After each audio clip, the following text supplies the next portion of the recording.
Hello friends, કેમ છો? મજામાં ને?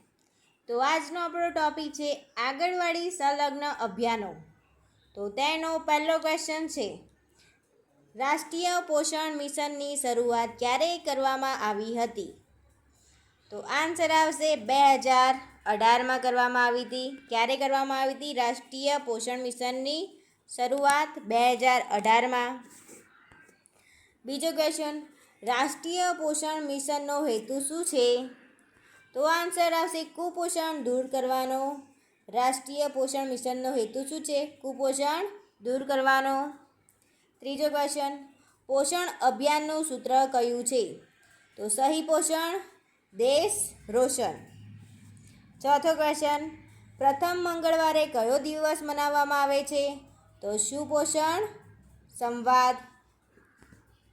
પ્રથમ મંગળવારે કયો દિવસ મનાવવામાં આવે છે? સુપોષણ સંવાદ. સપોષણ સંવાદની ઉજવણી કયા લાભાર્થી માટે કરવામાં આવે છે? તો સગર્ભા સ્ત્રી માટે. છઠ્ઠો ક્વેશ્ચન, બાળતુલા દિવસની ઉજવણી કયા લાભાર્થી માટે કરવામાં આવે છે? તો 0 થી 5 વર્ષના બાળક માટે. સાતમો ક્વેશ્ચન, બાળતુલા દિવસે કઈ પ્રવૃત્તિ કરવામાં આવે છે? તો બાળકોના વજન અને ઊંચાઈ માપવામાં આવે છે. બાળતુલા દિવસે શું કરવામાં આવે છે? તો બાળકોનું વજન અને ઊંચાઈ માપવામાં આવે છે. આઠમો ક્વેશ્ચન, આંગણવાડી કેન્દ્રમાં અન્નપ્રાશનની ઉજવણી ક્યારે કરવામાં આવે છે? તો મહિનામાં ત્રીજા મંગળવારે. નવમો ક્વેશ્ચન, અન્નપ્રાશનના લાભાર્થી કોણ હોય છે? તો 6 માસ પૂરા થયેલા હોય તેવા બાળકો. 10મો ક્વેશ્ચન, ત્રીજા મંગળવારે બીજી કઈ પ્રવૃત્તિ કરવામાં આવે છે? તો બાલ દિવસની ઉજવણી. 11મો ક્વેશ્ચન, ચોથા મંગળવારે કયા દિવસની ઉજવણી કરવામાં આવે છે? તો દિવસની પૂર્ણા દિવસની. શું આવશે? પૂર્ણા દિવસની ઉજવણી કરવામાં આવે છે ચોથા મંગળવારે. 12મો ક્વેશ્ચન, પૂર્ણા દિવસના લાભાર્થી કોણ કોણ હોય છે? તો 11 થી 14 વર્ષની ઉંમરના શાળાએ ન જતી કિશોરી અને 15 થી 18 વર્ષની તમામ કિશોરી.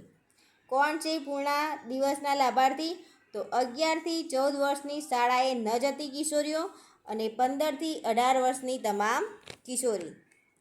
13મો ક્વેશ્ચન, ILA ની ટ્રેનિંગ કોને કોને આપવામાં આવે છે? તો સુપરવાઇઝર, આંગણવાડી કાર્યકરને. 14મો ક્વેશ્ચન, મિશન બલમ સુખમ યોજનાની શરૂઆત ક્યારે કરવામાં આવી હતી? તો સપ્ટેમ્બર 2012માં ગુજરાત સરકાર દ્વારા. તો મિશન બલમ સુખમની યોજનાની શરૂઆત ક્યારે કરવામાં આવી હતી? તો 18 સપ્ટેમ્બર 2012માં ગુજરાત સરકાર દ્વારા. 15મો ક્વેશ્ચન, મિશન બલમ સુખમ યોજના અંતર્ગત કેવા બાળકોને આવરી લેવામાં આવ્યા છે? તો 0 થી 6 વર્ષના કુપોષિતથી અતિ કુપોષિત બાળકોને આવરી લેવામાં આવ્યા છે. 16મો ક્વેશ્ચન, આંગણવાડી ચાલતા બાળક શક્તિ કેન્દ્રમાં કેટલા દિવસ સત્ર હોય છે? તો 30 દિવસનું સત્ર હોય છે. 17મો ક્વેશ્ચન, CMTCનું પૂરું નામ જણાવો. તો treatment centre the child malnutrition. 19મો ક્વેશ્ચન, CHC સામૂહિક આરોગ્ય કેન્દ્ર તાલુકા દીઠ કેટલા હોય છે? તો 1,20,000. 20 ન્યુટ્રિશનલ એનિમિયા સામાન્ય રીતે કઈ ઉણપ ઉદ્ભવે છે? આયર્ન. 21 IFAનું પૂરું નામ જણાવો. Iron folic acid. 22મો ક્વેશ્ચન, સગર્ભાવસ્થા દરમિયાન ઓછામાં ઓછી કેટલી આયર્નની ફોલિક એસિડની ગોળીઓ લેવાની ભલામણ કરવામાં આવે છે? તો 100 ગોળીઓ. 23મો ક્વેશ્ચન, એનિમિયાના ઇલાજ માટે કઈ દવા આપવામાં આવે છે? તો આયર્ન તથા ફોલિક એસિડ. 24મો ક્વેશ્ચન, સગર્ભાવસ્થાની શરૂઆતના 3 મહિના દરમિયાન સગર્ભાને કઈ ગોળી આપવી જોઈએ? તો ફોલિક એસિડ. 25મો ક્વેશ્ચન, સગર્ભા તેમજ બાળકોમાં હિમોગ્લોબિનનું પ્રમાણ કેટલા ટકાથી ઓછું હોય તો એનિમિક કહેવાય છે? તો 11%. 26. ફોલિક એસિડની ગોળી સાથે કઈ ગોળી ન લેવી જોઈએ? તો કેલ્શિયમ. 27. ઝાડા નિયંત્રણ કાર્યક્રમની શરૂઆત કોના દ્વારા અને ક્યારે કરવામાં આવી હતી? તો વર્લ્ડ હેલ્થ ઓર્ગેનાઇઝેશન દ્વારા 1978માં. 28. ઝાડાનું નિયંત્રણ માટે કયું દ્રાવણ આપવામાં આવે છે? તો ORS. ORSનું પૂરું નામ જણાવો.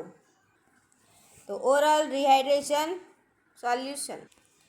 30. બાળકોને ઝાડા શરૂ થતાં ORS સાથે શેની ગોળી આપવાની ભલામણ કરવામાં આવે છે? ઝીંકની. 31મો ક્વેશ્ચન, બાળકને ઝાડા થાય ત્યારે ઝીંકની ગોળી દરરોજ કેટલા દિવસ સુધી આપવાની ભલામણ કરવામાં આવી છે? તો 10 થી 24 દિવસ. 34મો ક્વેશ્ચન, પોલિયોની રસી કેટલા વર્ષના બાળકોને આપવામાં આવે છે? તો 5 વર્ષથી ઓછી ઉંમરના બાળકોને. 35મો ક્વેશ્ચન, કૃમિનાશક દવા બાળકોને કેટલા વર્ષની ઉંમરે આપવી શકાય છે? તો 1 વર્ષની. 36મો ક્વેશ્ચન, આંગણવાડી કાર્યકર દ્વારા ભરવામાં આવતો ગ્રોથ ચાર્ટ બાળકોના પોષણનો કયો સૂચક આંક દર્શાવે છે? તો ઉંમર પ્રમાણે વજન. ક્વેશ્ચન, રાષ્ટ્રીય પોષણ મિશન દ્વારા કેટલી વયના બાળકોને પોષણયુક્ત ભોજન આપવામાં આવે છે? તો 6 મહિનાથી 3 વર્ષના. 38મો ક્વેશ્ચન, ગુજરાતમાં કઈ જગ્યાએ પોષણ પાર્કનું નિર્માણ કરવામાં આવ્યું છે? તો સ્ટેચ્યુ ઓફ યુનિટી. હવે અહીંયા ગર્ભ નિરોધક પદ્ધતિ આ ટોપિકના આપણે વન લાઇનર પ્રશ્નો લઈશું. તો પહેલો પ્રશ્ન છે, નર અને માદાના પ્રજનન કોષોના સંયોગને થતાં રોકવાની પદ્ધતિ એટલે? ગર્ભ નિરોધક પદ્ધતિ. કુટુંબ કલ્યાણ કાર્યક્રમ અંતર્ગત કેટલા પ્રકારની પદ્ધતિ અમલમાં છે? તો 2 પ્રકારની. કઈ? કાયમી પદ્ધતિ અને બિનકાયમી પદ્ધતિ. ત્રીજો ક્વેશ્ચન, ટ્યુબેક્ટોમી પદ્ધતિ એ કેવી પદ્ધતિ છે? તો ટાંકાવાળી પદ્ધતિ છે. કઈ છે? ટ્યુબેક્ટોમી પદ્ધતિ ટાંકાવાળી પદ્ધતિ છે. 4. ટ્યુબેક્ટોમી પદ્ધતિમાં સ્ત્રીની ઉંમર કેટલા વર્ષની હોવી જોઈએ? તો 20 થી 45 વર્ષની વચ્ચે.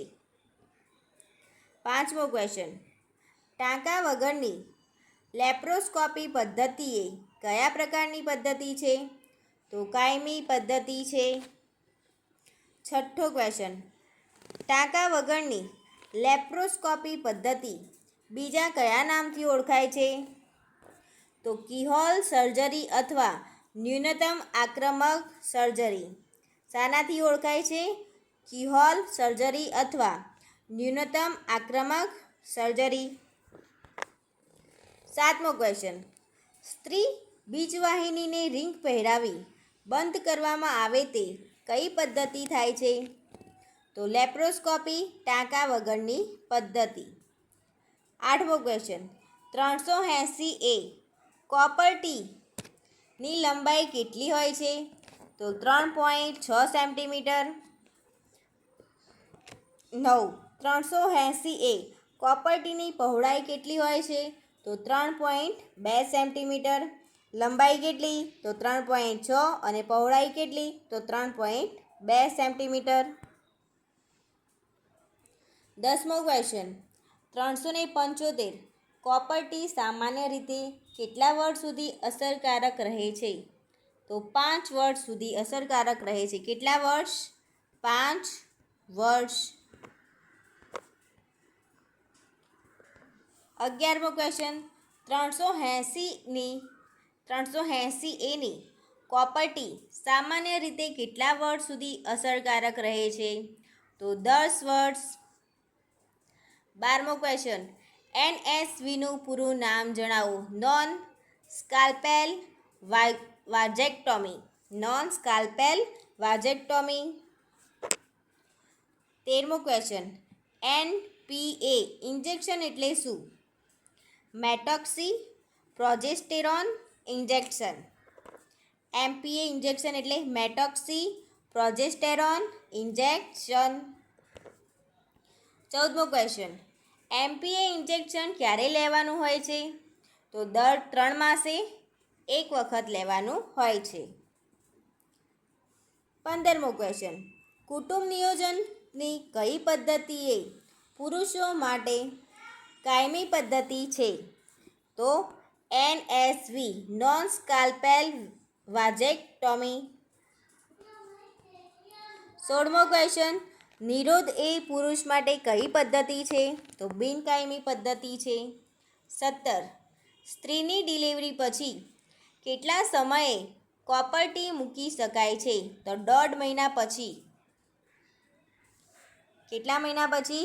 1.5 મહિના પછી કોપર ટી મૂકી શકાય છે.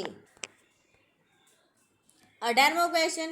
હંગામી કુટુંબ નિયોજન પદ્ધતિ આંકડી લિપ્સિસ લૂપનો ઉપયોગ ક્યારથી શરૂ થયો?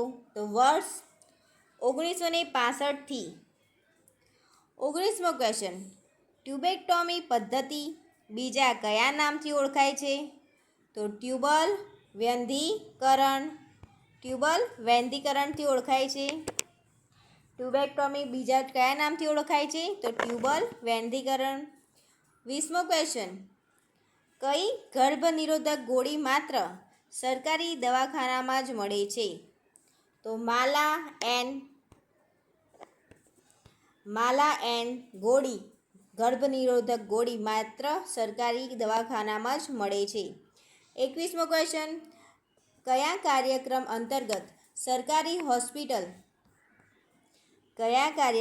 અંતર્ગત સરકારી હોસ્પિટલમાં ગર્ભ નિરોધક ઇન્જેક્શન આપવામાં આવે છે? તો અંતરા.